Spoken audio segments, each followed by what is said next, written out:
Right, I'm self-videoing today, so I don't have a cameraman with me, but I'm going to continue doing this because I don't want to lose the momentum of the ficus videos that I did yesterday. So I have another two large ficuses. I'm standing in front of this just to show you how large these ficuses are. They are massive trees. So I did a bit of pruning on these before I went to Bermuda and America, and already the shoots are growing again. But I've got to prune it a little more. The purpose of showing you this one is because I want to talk about revealing the front and back of the ficuses. Many people, when they have these ficuses, they're just grown as a massive blob and there's nothing more to it, which defeats the purpose really because they're quite nice trees. So apart from just shearing the tops of the pads so that we create space between the branches, I think we need to reveal the front a little more. So this, I think, is the back, and I will show you the front here. This, I reckon, is the front, but this front is hidden by this great big branch here. I'm going to stop the camera in a minute to show you close up what that branch entails. So let me stop the camera for a while I bring the camera close up to you. So I'm going to bring the camera close to show you. This is the front, or what I reckon to be the front of the tree. Many of these branches could be lowered a bit so that I have more space between the different layers that shooting up too much. But for most people, they're just happy with a conical shape.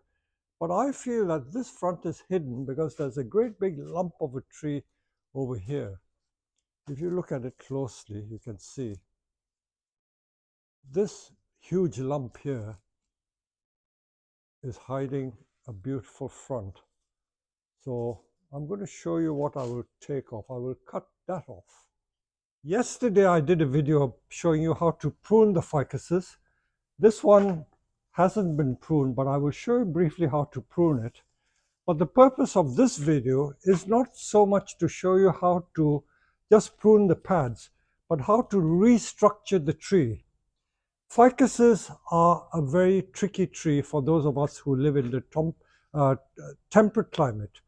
Because it's a tropical tree, if you live in the tropics like India, Indonesia, Philippines, even southern China, these trees are wild street trees. And they're related to the banyan family. I remember growing up in Calcutta, there are banyan trees with big leaves, but the aerial roots can form like 2,000 shoots over a period of 100 or 200 years. And the one in Calcutta, I think, spreads over half an acre, and it's got about 2,500 trunks. Whenever these aerial roots touch the ground, they become trees in their own right, and it becomes a separate tree. This is what's happening to this one. And because in bonsai, we are looking at something beautiful where you can see the trunk, I was simply going to do the pads on this tree. But looking at it, I was not really satisfied because I knew in the heart of hearts that I wouldn't be doing a proper job. Just growing a tree in a blob shape is not really bonsai. So the offending element is here in the front. I always remind people to show the trunk. And this branch here, which is really a separate tree, is blocking the front. So what I've been doing over the last 15 minutes is to separate the roots. I've already taken the roots out. I'm going to cut off the front and show you what happens. So I've got so far. Let me do a little more. Now I'm going to get one of my saws out. A lot of bonsai is almost like surgery. For want of a better expression, the nearest analogy is cosmetic surgery. We're trying to make things look nice.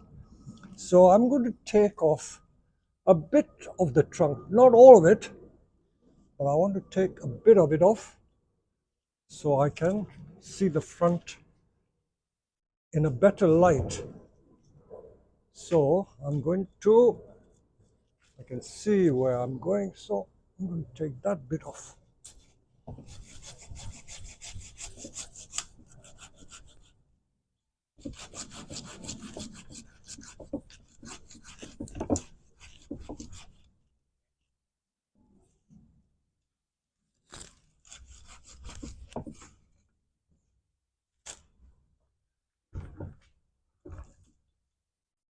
We know one or two customers who are in the medical profession, and they always remind me that what I do is almost like orthopedic surgery, where they cut limbs off and they use saws and tools very similar to our bonsai tools.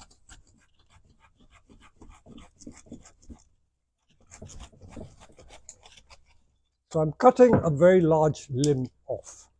I'm taking all that off. I know that some of the roots are embedded in the pot, may be difficult to get out. What I can get out, I will get out. What I can't get out, I will leave in the pot. But I think I can get a lot of it out.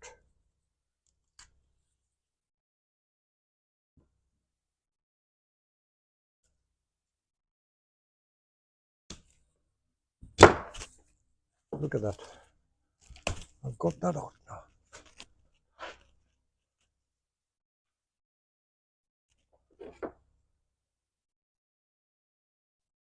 These tropical trees are so vigorous and rampant that even if you stuck a log of wood of the ficus into the ground, it will root.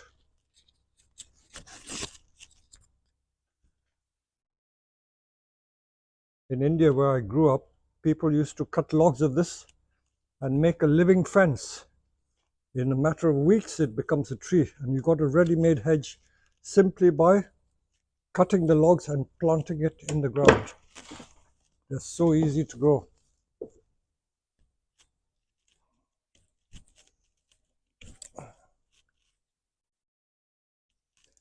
I'm always amused when people say that a ficus is 1,000 years old or 2,000 years old. I don't believe it, because ficuses are so rampant. A tree like this could probably be no more than 20 years.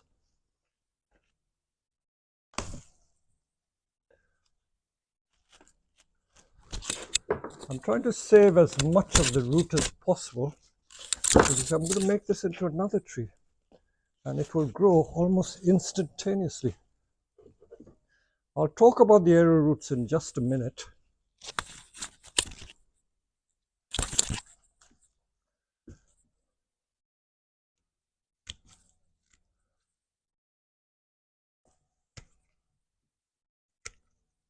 Trees of this sort are ideal for shipping bare root, because they're almost bound to succeed. There you are. So I pull that out. Look at that. I could put a rock in there and get a root of a rock plant. So let's return to this tree and show you what I have here. I will probably take it out of the pot.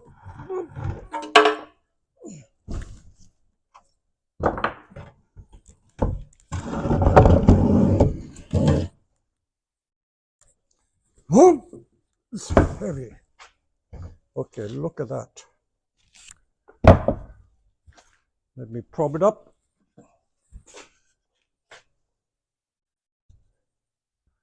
So you can see I've opened out the front completely, so you can see the trunk. And if there's anything which I can give you as a useful tip, it is this. Always reveal the trunk of a bonsai, and it should look 10 times or 100 times better than if the front was completely cluttered and crowded out. Now, some of these aerial roots are fine, but I don't like them crossing too much because they can look very untidy.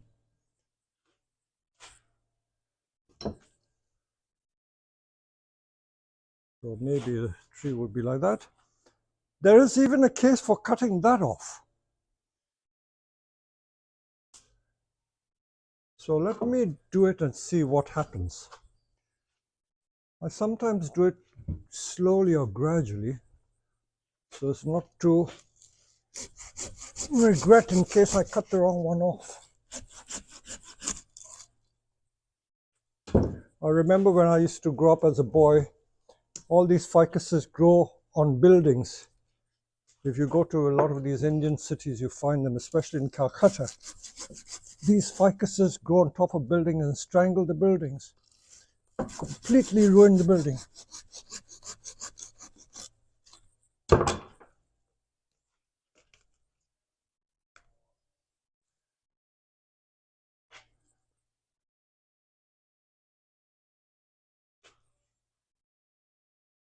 Okay, I've got so far, I might as well go the whole hog.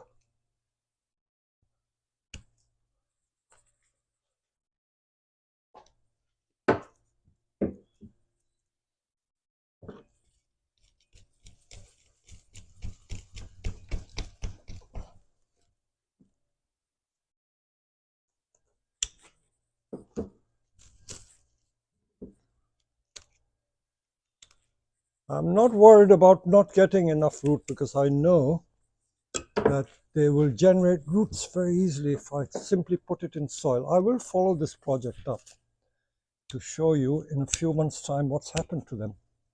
So it's really a giant cutting that I'm making.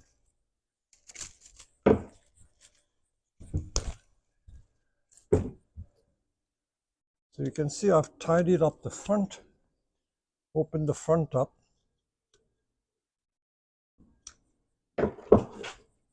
And I've got more of a tree-like structure rather than just a blob of leaves. Even some of these, if I wanted to, I can wire them down.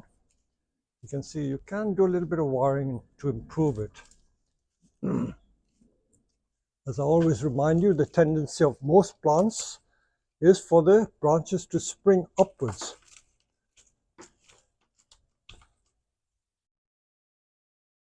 Stop it springing upwards.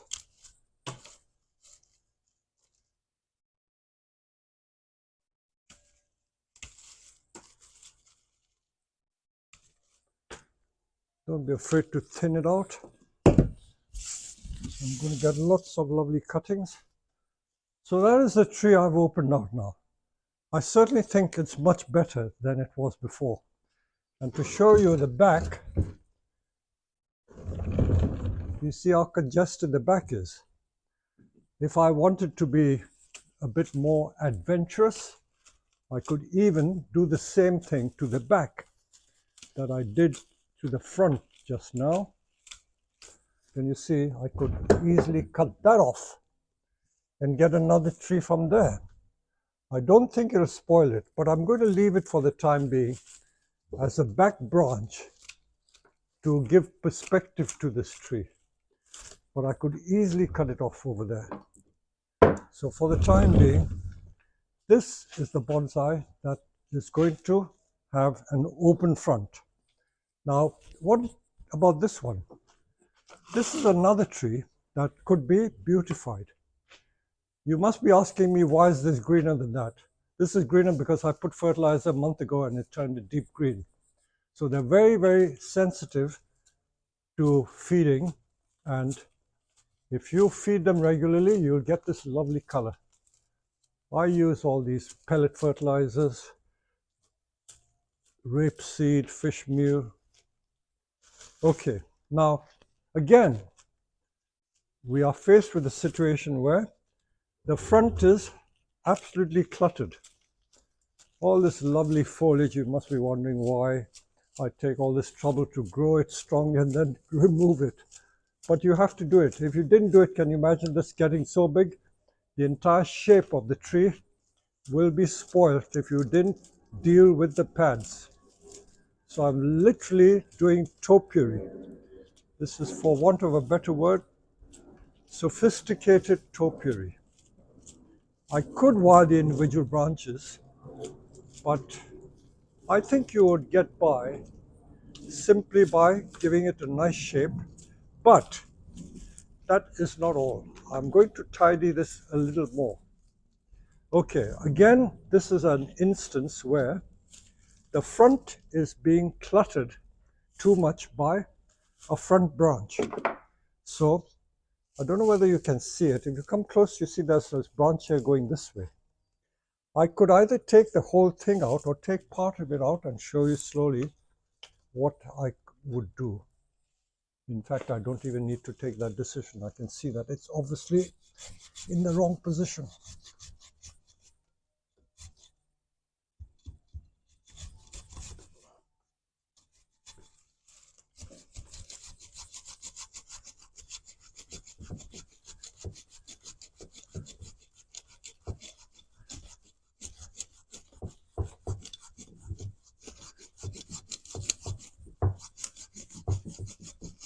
There you are.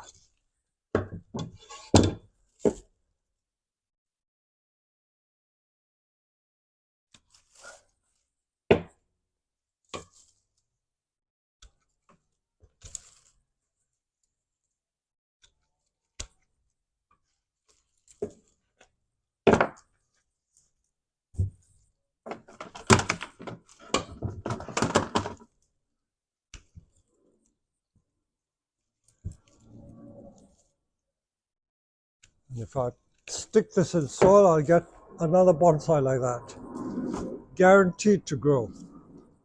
Now, I've opened up the front and you will see that it's decidedly better. No two ways about it. Certainly much better. Now, that's not the end of story because there's still a lot of clutter. All this shouldn't be there. The trouble with ficus is that they grow so rapidly and are so rampant that if you don't see to it, they take over and you forget what the original design or shape of the tree was.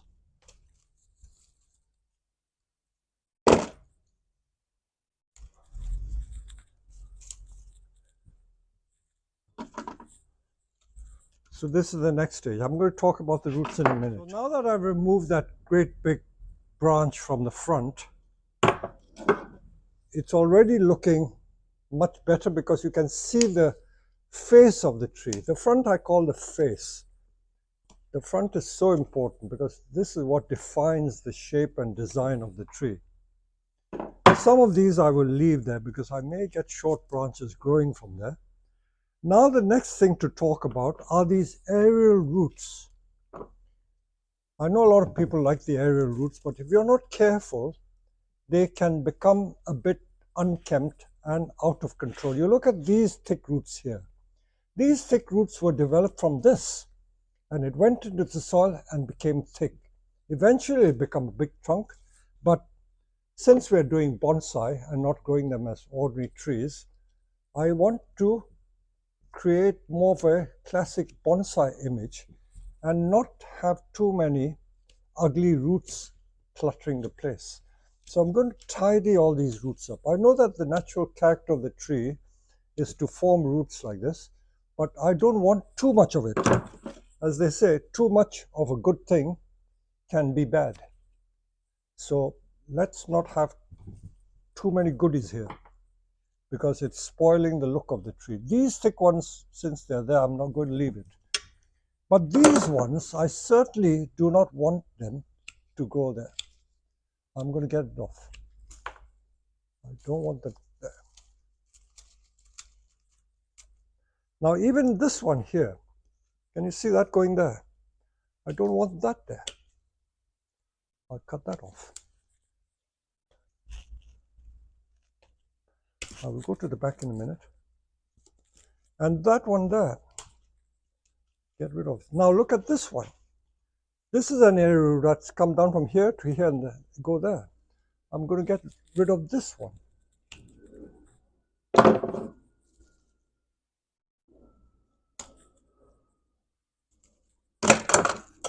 And then that one as well.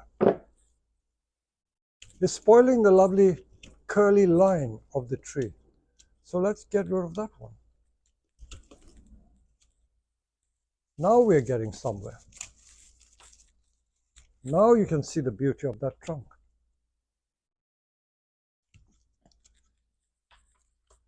So some aerial roots are nice, but having too much, as I say, can be too much of a good thing, and it will spoil the look of the tree. I know it's a ficus, but I still want it to have clean looking lines. Clean lines. You see how the training has been done out in the east. They tie these guy wires and they loop themselves around the trunk, and you'll never get the wire out.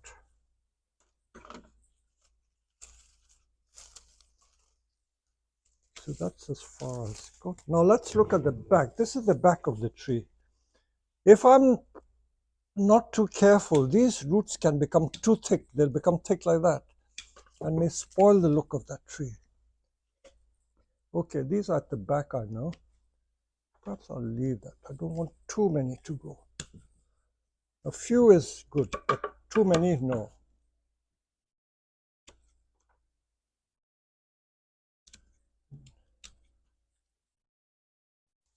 So this, as I said, is really the back.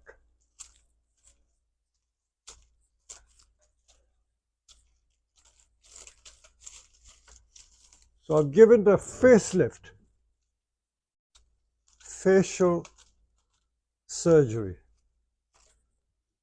And this is how I've changed the look of this tree.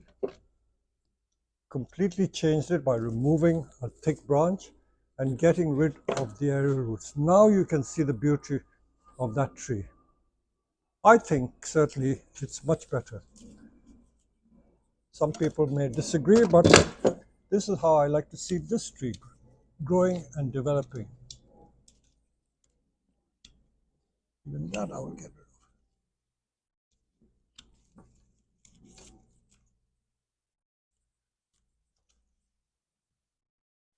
So I've given it a new lease of life, new outlook, and completely different tree. That one also has become a completely different tree. So I hope you've enjoyed this detailed design thing for ficus, because those of us who live in the temperate countries don't get much opportunity to work with tropical trees. But tropical trees, believe it or not, are very lovely trees to work with. And the beauty of working with tropicals is that they respond so quickly. They're so vigorous, so easy to propagate, so easy to grow, that should you make a mistake, you can soon correct it. So I hope you've enjoyed the second episode about ficus.